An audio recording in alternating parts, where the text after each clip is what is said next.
Bom dia, tudo bem? A mensagem que Deus colocou para mim hoje, ela diz assim: quando Cristo está em nosso olhar, sempre vemos o lado bom das coisas.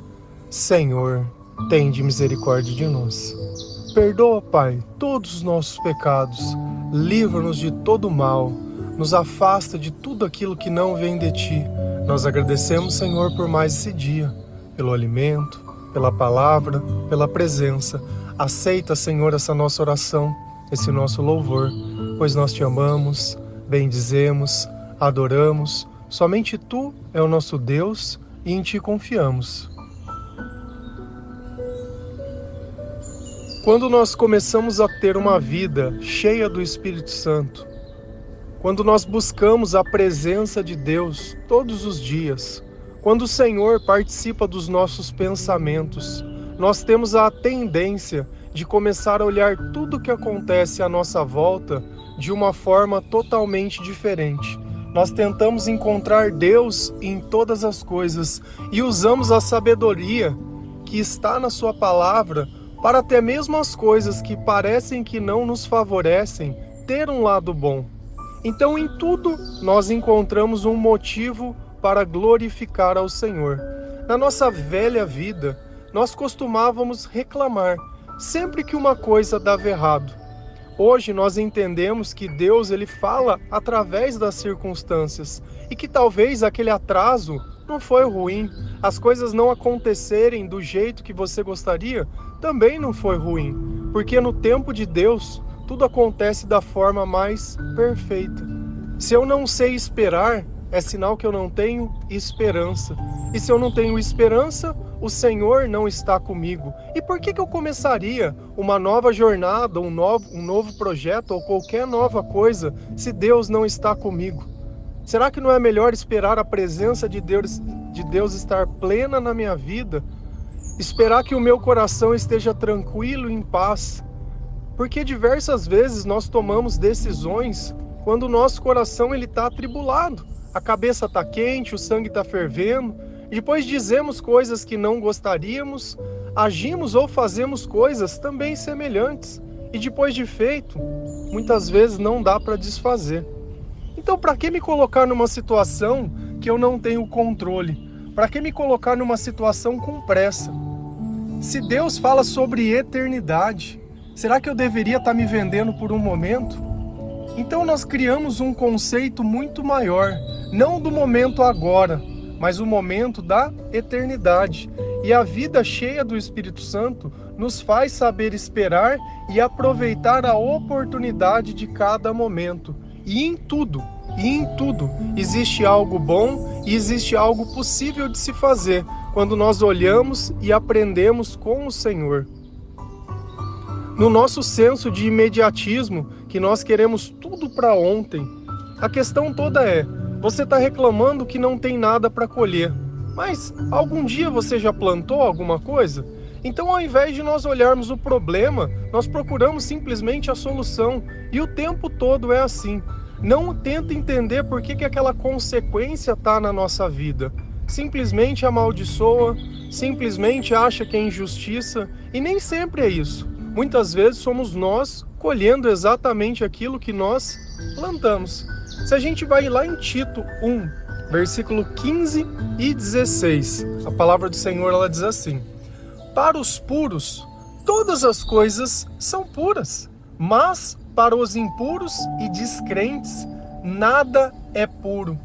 De fato, tanto a mente como a consciência deles estão corrompidas. Eles afirmam que conhecem a Deus, mas por seus atos o negam. São detestáveis, desobedientes e desqualificados para qualquer boa obra. Então aqui é exatamente o que a frase diz, que quando Cristo está em nosso olhar, sempre vemos o lado bom das coisas. Para os puros, nós aprendemos que a purificação vem através da palavra de Deus. Então, quanto mais eu leio a palavra de Deus, quanto mais eu acredito e mais fé eu tenho em Jesus Cristo, mais eu purifico os meus pensamentos e os meus comportamentos. Então eu deixo de fazer parte do mundo para me tornar parte do reino de Deus. Porque a gente sabe que esse mundo ele vai passar, mas o reino de Deus vai durar para todo sempre. Então a gente troca o agora pela eternidade. E com essa purificação, os nossos olhos mudam. Nós começamos a olhar as coisas como Cristo olharia. Mas aqui existe algo que nós deveremos atentar. Purificação vem através da palavra, vem através da obediência, vem através da busca, vem através da renúncia. Então não adianta uma pessoa que não segue os preceitos de Deus querer usar a palavra de Deus para justificar ou testificar alguma coisa. Para ele essas palavras elas não significam nada. Então para nós que purificamos o nosso olhar, todas as coisas elas são puras, todas as coisas elas são permitidas. Só que como diz a palavra também, tudo posso, mas nem tudo me convém. Então nós não fazemos nada que possa nos dominar, que possa nos escravizar, que possa criar algum tipo de vício ou algum tipo de problema. Nós examinamos as coisas e ficamos apenas com aquilo que é bom. Então nós começamos a ter uma relação mais sadia com as coisas e não uma relação de dependência.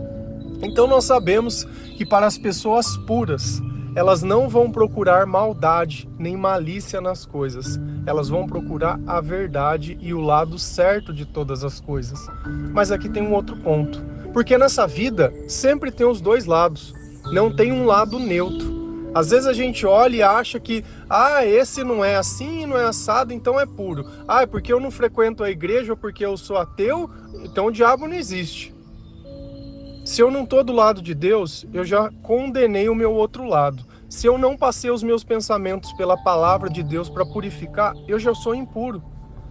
Mas porque às vezes, até um relógio parado a certas horas às vezes. Então não adianta a gente querer simplesmente olhar um ato ou uma coisa, nós temos que olhar o todo. E Deus está deixando muito bem claro, para os impuros e descrentes. Se eu não creio, eu sou impuro. E se eu não me envolvo com a palavra, eu também sou impuro. Então Deus está dizendo assim, olha, para o olhar das pessoas que não creem em Jesus, tudo vai ser maldade. Eles não vão conseguir ser gratos. Eles não vão conseguir retribuir o bem que eles recebem, eles não vão conseguir levar em consideração nada, eles não vão fazer nada, eles vão simplesmente reagir aos sentimentos dele. E são todos momentâneos. São pessoas que explodem, são pessoas que não conseguem conversar, apenas gritam, berram, xingam, se vitimizam. Por quê? Porque a mente deles está corrompida. De fato, tanto a mente quanto a consciência deles está corrompida. O que é corrompido? Está estragado, está quebrado, não está unido, não tem coerência. Então não adianta você querer ficar explicando coerência para uma pessoa incoerente. Não adianta você dar um livro para quem não sabe ler. Não adianta você dar um livro para quem sabe ler, mas não conhece a outra língua que esse livro está escrito. Não adianta você falar de amor para quem não conhece Deus. Então, por mais que às vezes você tente medir a capacidade dos outros pelas suas, cada um é dono daquilo que acredita. E quando nós não conhecemos a Jesus, quando nós não temos um testemunho perto de nós, nós conhecemos um Deus tão raso e tão pequeno, que dá a impressão que eu posso fazer qualquer tipo de coisa, que eu não preciso abrir mão da minha vida, que eu não preciso buscar a presença dele a todo instante, que eu não preciso orar, mas que eu devo pedir orações. E a oração ainda ela é recorrida como meio de punição.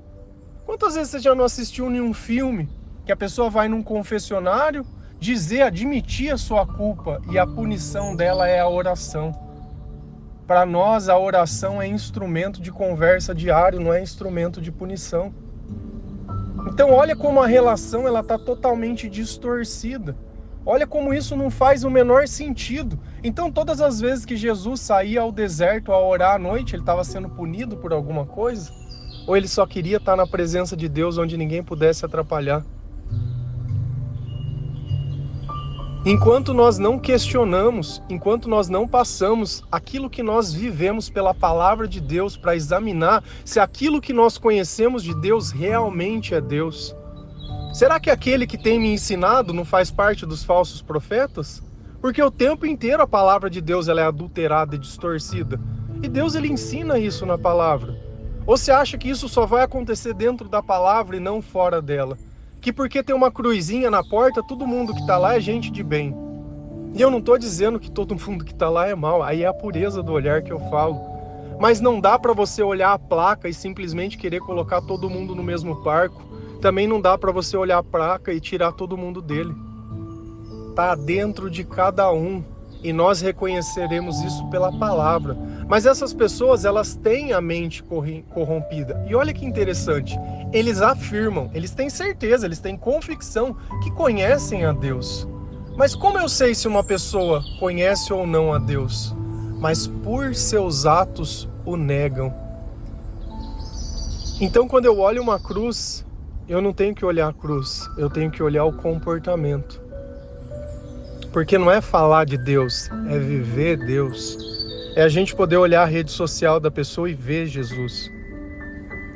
Às vezes a gente vê o meme, vê o corpo, vê a determinação. Não tem medo de colocar uma frase, muitas vezes de Buda, de autoajuda, de não sei o quê, e é piadinha, é riso, mas um versículo da Bíblia que mudou a vida dessa pessoa, não coloca. Uma menção que ela é uma cristã, que ela acredita em Jesus Cristo, não tem. Pior ainda quando a pessoa coloca uma foto do corpo de biquíni e escreve que Deus abençoe embaixo. Qual que é o sentido disso? Quer colocar conteúdo no produto? E eu não condeno você por fazer essas coisas. Nada que eu cito aqui é para falar assim, olha, você é a pior pessoa do mundo ou você é a melhor. Eu sempre tento olhar as pessoas com um olhar de pureza. Olhando esse comportamento como a ausência de Deus, porque é o que Deus me ensinou. Olha os atos, e se os atos estiver enganados, é porque a mente dessa pessoa está corrompida. Ela acha que ela me conhece, mas ela não me conhece. Faça-me conhecer. Jó, na palavra, ele diz: antes eu te conhecia de ouvir falar, hoje os meus olhos te viram. Então existe um Jesus que precisa ser conhecido, que precisa ser descoberto, que precisa ser vivido. E como essas pessoas que conhecem Deus de lábio, mas não se comportam e não obedecem ao Senhor são detestáveis, desobedientes, desqualificados para qualquer boa obra. Não consegue fazer nada certo, não consegue fazer nada de bom. Sempre fala coisas desnecessárias em momentos desnecessários. Sempre tem uma visão equivocada de si mesmo. Não tem humildade. E se a gente for olhar e começar a olhar os frutos da ausência do Espírito Santo, eles são terríveis. Ciúmes, brigas, discussões, a idolatria, desobedientes, tá tudo. Então às vezes eu olho uma pessoa que o comportamento dela é esse e eu acho que ela é bonita e eu vou me relacionar porque eu tô sozinho. O que você acha que essa pessoa ela vai trazer pra tua vida? É destruição, não vai trazer nada de bom.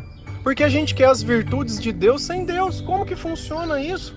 É a mesma coisa que você quiser dinheiro sem trabalhar, você vai ganhar? Não vai, não vai, você sabe disso. Mas Deus parece que eu não sei. Eu largo Ele lá, vivo a minha vida, procuro os meus empregos, procuro os meus próprios interesses, esqueço de todo mundo. Depois eu perco a minha vida e aí eu volto como se, não, mas é... Se você perdeu a sua família por dinheiro, você não perdeu nada. Não perdeu nada. Porque se voltar a minha família, você vai continuar não tendo nada. Porque quando falta Deus no nosso coração, ainda que eu tenha dinheiro, ainda que eu tenha todas as outras coisas, vai continuar não estando bom. Então existem diversas formas de se destruir a família. Diversas. E a gente pode culpar cada vez uma. Mas a falta de Deus é a razão.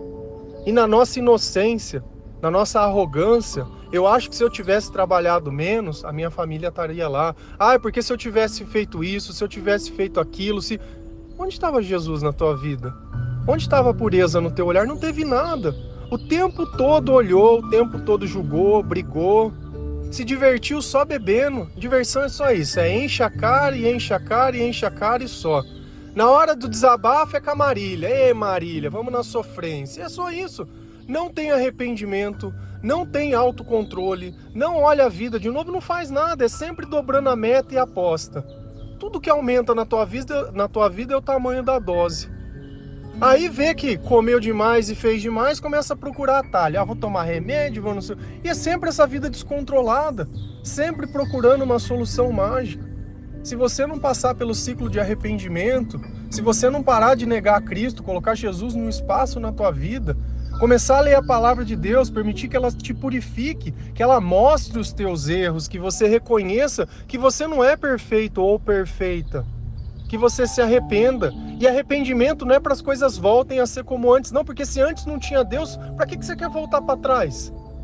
Para trás a gente não volta, a gente só segue para frente, é uma nova vida, uma nova criatura. Então é sempre as mesmas coisas, procurando o próprio interesse e o próprio conforto. Se a gente continua lendo lá em Tito 2, versículos 7, 8, 11 e 12, a palavra do Senhor lá diz assim: vocês mesmos devem ser, em tudo, um exemplo de boa conduta. Seja sincero e sério quando estiver ensinando. Use palavras certas para que ninguém possa criticá-lo e para que os inimigos fiquem envergonhados, por não terem nada de mal a dizer a nosso respeito, pois Deus revelou a sua graça para dar salvação a todos. Essa graça nos ensina a abandonarmos a descrença e as paixões mundanas e a vivermos nesse mundo uma vida prudente, correta e dedicada a Deus. Como que tem que ser o meu comportamento? Como que tem que ser a minha conduta? Você mesmo deve ser, é um dever, em tudo, um exemplo de boa conduta. Então Cristo, ele tem que sair das palavras e começar a viver em meu comportamento. Eu tenho que começar a pensar no que eu falo. Ontem nós falamos sobre mentir, sobre não falar mal das pessoas. E aí, conforme eu vou acalmando o meu espírito, eu vou tomando consciência do quão ruim eu pude ser na vida de algumas pessoas. E eu começo a me arrepender e eu começo a reparar esses erros também. Então as pessoas começam a ver através da minha conduta que eu mudei. Antes eu estava nas fotos, hoje eu já não estou mais na foto. Antes, à noite, eu estava junto, hoje eu já estou dormindo cedo. Antes eu queria fazer parte daquilo, hoje eu já não quero mais. Antes, para mim, aquilo era diversão, hoje aquilo já não é mais nenhuma opção. Aquilo já não é legal, aquilo já não é bonito, já não é mais interessante. Aquilo que me atentava, já não atenta mais. Seja sincero e sério quando estiver ensinando. Você acha que você está aprendendo a palavra de Deus para quê? Só para você? É para ensinar, é para testemunhar, é para ajudar outras pessoas que estão no meio da escuridão a encontrarem Jesus. Você vai saber explicar coisas. E não porque você fez um curso de teologia, mas porque você lê a palavra todo dia. E as palavras, elas vão se misturar com os teus pensamentos, e é por isso que o teu olhar vai ser purificado. Então, quando Jesus quiser te usar, Ele pode te usar. Por quê? Porque você está pronto, porque você aceita. Você imagina Deus tentando usar uma pessoa que não aceita aquilo que Ele diz. Ela coloca uma coisa na boca dela, ela fala, não, isso eu não concordo. Então tem que ter concordância entre aquilo que Deus ensina e aquilo que nós acreditamos. Use palavras certas para que ninguém possa criticá-lo e para que os inimigos fiquem envergonhados por não terem nada de mal a dizer a nosso respeito. Olha para você ver como os inimigos, eles estão pertos. Porque se os inimigos estão ouvindo as tuas palavras, certamente que eles vão pegar o que você fala e o que você faz e tentar jogar na sua cara de novo. E é aqui que vem a exortação da palavra. Quando eu vejo que algo não está correto, nós usamos a palavra de Deus para nos aperfeiçoar. E isso não é ruim. Isso nós não estamos nos intrometendo na vida, mas nós estamos nos aperfeiçoando, graças a Deus. E é assim que tem que ser. Irmãos, eles cuidam um do outro, eles se direcionam, eles se posicionam. E nós sabemos de uma coisa, que ninguém aqui é perfeito. Nós não fazemos isso porque nós somos perfeitos, porque da mesma forma que eu exorto, eu sou exortado. Da mesma forma que os outros erram, eu também erro, e eu preciso orar, e eu preciso pedir perdão, e eu preciso reaver as coisas que eu faço. Nós nunca chegaremos a ser perfeitos, mas buscaremos a perfeição até o último dia de vida. Porque enquanto nós continuamos obedecendo a palavra de Deus, Deus continua se manifestando através de nós. Então as pessoas elas não vão ter nada para falar das coisas que nós falamos, porque nós não sentamos no meio dos outros para ficar falando mal dos outros, para ficar dando opinião de coisa que não convém, para ficar destilando ódio, julgando as pessoas e querendo rotular e fazer e diminuir. Isso não é papel nosso. Isso daí o mundo já faz muito bem. Pois Deus revelou a sua graça para dar a salvação a todos. Então é pela graça de Deus que nós somos salvos. Não é por mérito, não é por nada. E por querermos fazermos parte dessa família, a graça de Deus se manifesta em nós. E a nossa vida começa a ser salva já nessa vida, já nesse instante. A cada momento que eu me arrependo, a cada oração que eu faço, a cada vez que eu agradeço, a cada vez que ao invés de julgar eu perdoo, eu amo. Cada vez que eu coloco Deus em primeiro lugar da minha vida. É assim que nós começamos. Essa graça... O que a graça de Deus nos ensina? Como eu sei se a graça de Deus está na minha vida?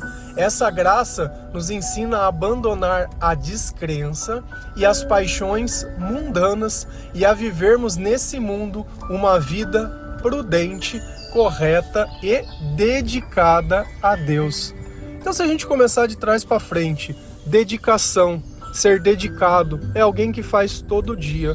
Então, a graça de Deus estando na nossa vida, todos os dias nós vamos buscar a presença de Deus, porque nós temos uma vida dedicada a Ele. Essa graça nos ensina a abandonarmos a descrença, ou abandonarmos a dúvida, ou abandonarmos outros deuses, porque Jesus é suficiente.